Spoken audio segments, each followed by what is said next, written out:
We're here at the Canadian Science Policy Conference 2019. We're just coming out of Digital Mi'kmaq's panel on, from an Indigenous youth perspective, what does the innovation agenda look like in terms of inclusion for the future? We talked about this before, is that our identity and our worldview is rooted in an epistemology and observation, and that through colonization and residential schools, we've been disconnected from that. But getting back in touch with that through initiatives like Digital Mi'kmaq, we're connecting our identity and our cultures back with science.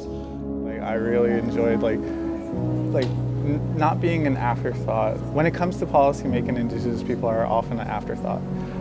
It isn't until we realize that there are no people here that's when inclusion talks begin. But given the opportunity to talk about it here from our own voices, from our own experts, and talking about what does it look like from our perspective based on our past experience, I think this is a great step, and it's a great achievement for Digital Mi'kmaq to get exposure, to talk to people who are making decisions, other scientists, and connecting with like-minded people who can be great allies. I think for me, really just want to get a lot of Indigenous students working and build up that capacity, build up that self-confidence. We have to get away.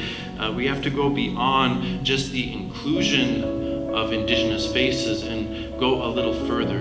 We have to include Indigenous methods, Indigenous methodologies, Indigenous ontologies, and include it within the body politic, which is the academy. And to me, that's rooted within. The big thing for Digital Mi'kmaq, from what I gather, is getting the word out of some of the great work they're doing, and they've really fostered and helped support various Indigenous scientists, specific Mi'kmaq, academics and thinkers, and really fostering the next generation of Mi'kmaq scientists. And so I think being here at a conference like this really gets the word out to that kind of work, and my hope is in increasing the support for Digital Mi'kmaq. In order for inclusion to happen, you have to be conscious of people's identity, right? So I teach in a Mi'kmaq school to all Mi'kmaq students in grades 5 to 8. I teach 50 students a day.